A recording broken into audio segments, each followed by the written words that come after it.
Capítulo 4. La luna y la mística lunar. 47. La luna y el tiempo. El sol es siempre igual a sí mismo, no cambia, no tiene devenir. La luna, por el contrario, crece y decrece, desaparece. Su vida está sujeta a la ley universal del devenir, del nacimiento y de la muerte. La luna, como el hombre, tiene una historia patética, porque su decrepitud, como la del hombre, desemboca en la muerte. Durante 3 noches no hay luna en el cielo estrellado, pero a esa muerte sigue un renacimiento, la luna nueva. Esa desaparición de la luna en la oscuridad, en la muerte, no es nunca definitiva. En un mito babilónico dedicado al dios Sin, se dice que la luna es un fruto que crece por sí solo, renace de su propia sustancia en virtud de su propio destino. Ese eterno retorno a sus formas iniciales, esa periodicidad sin fin, hacen de la luna el astro por excelencia de los ritmos de la vida. Por eso no es de extrañar que controle todos los planos cósmicos sujetos a la ley del devenir cíclico. Aguas, lluvia, vegetación, fertilidad.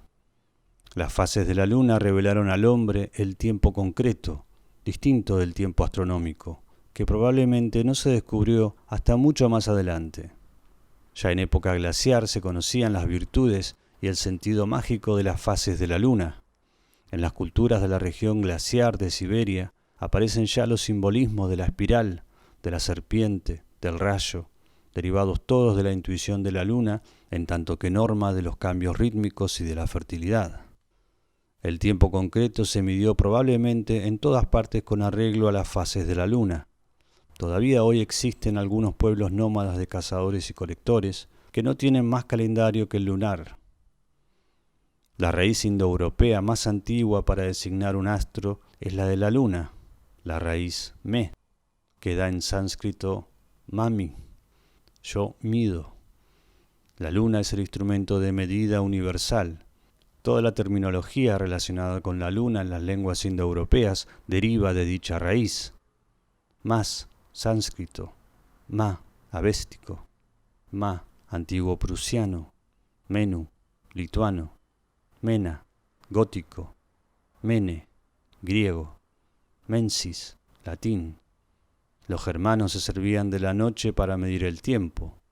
En las tradiciones populares europeas quedan también vestigios de esta manera arcaica de medir. Ciertas fiestas se celebran de noche, por ejemplo, la noche de Navidad, la de Pascua, Pentecostés, la noche de San Juan, etc. Decíamos que ese tiempo medido y controlado con arreglo a las fases de la luna era un tiempo vivo. Se refiere siempre a una realidad biocósmica, a la lluvia o a las mareas, a la siembra o al ciclo menstrual. La influencia de la luna o el ritmo lunar rigen toda una serie de fenómenos en los planos cósmicos más diversos. El, entre comillas, espíritu primitivo, que conoce las virtudes de la luna, establece relaciones de simpatía o de equivalencia entre estas series de fenómenos.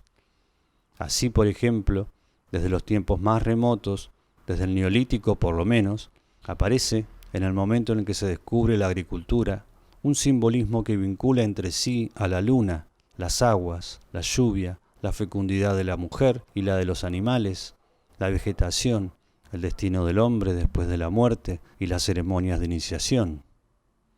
El descubrimiento del ritmo lunar hizo posible esas síntesis mentales que ponen en relación y unifican realidades heterogéneas. Si el hombre, entre comillas, primitivo, no hubiera intuido la ley de variación periódica de la luna, no se hubieran descubierto esas simetrías de estructura ni esas analogías de funcionamiento. La luna mide, pero también unifica. Sus fuerzas o sus ritmos reducen a un común denominador, una infinita serie de fenómenos y de significaciones. El cosmos entero se hace transparente y queda sometido a leyes. El mundo deja de ser un espacio infinito poblado de presencias heterogéneas y autónomas. Dentro de él aparecen coordinaciones y equivalencias. Claro está que todo eso no se debe a un análisis dialéctico de la realidad, sino a una intuición cada vez más profunda del conjunto.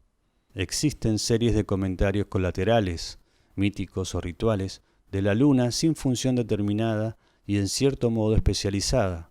Por ejemplo, los seres míticos lunares con una sola mano o con un solo pie, por cuya magia se puede hacer llover.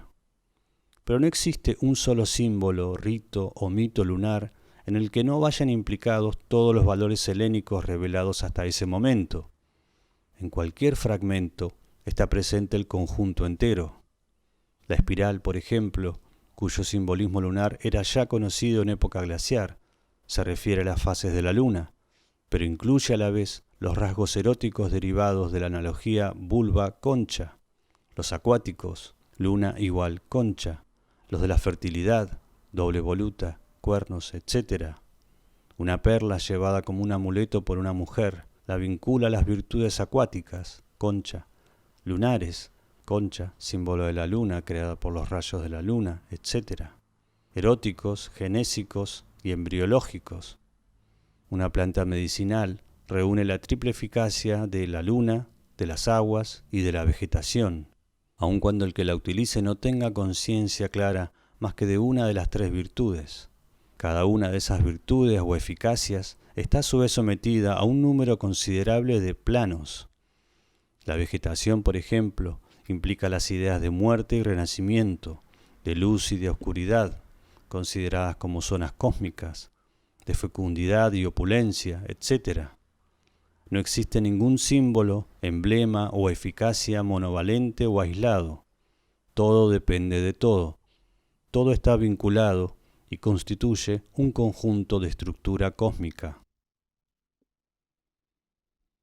Mircea Eliade, Tratado de Historia de las Religiones, @ audiolibro humano.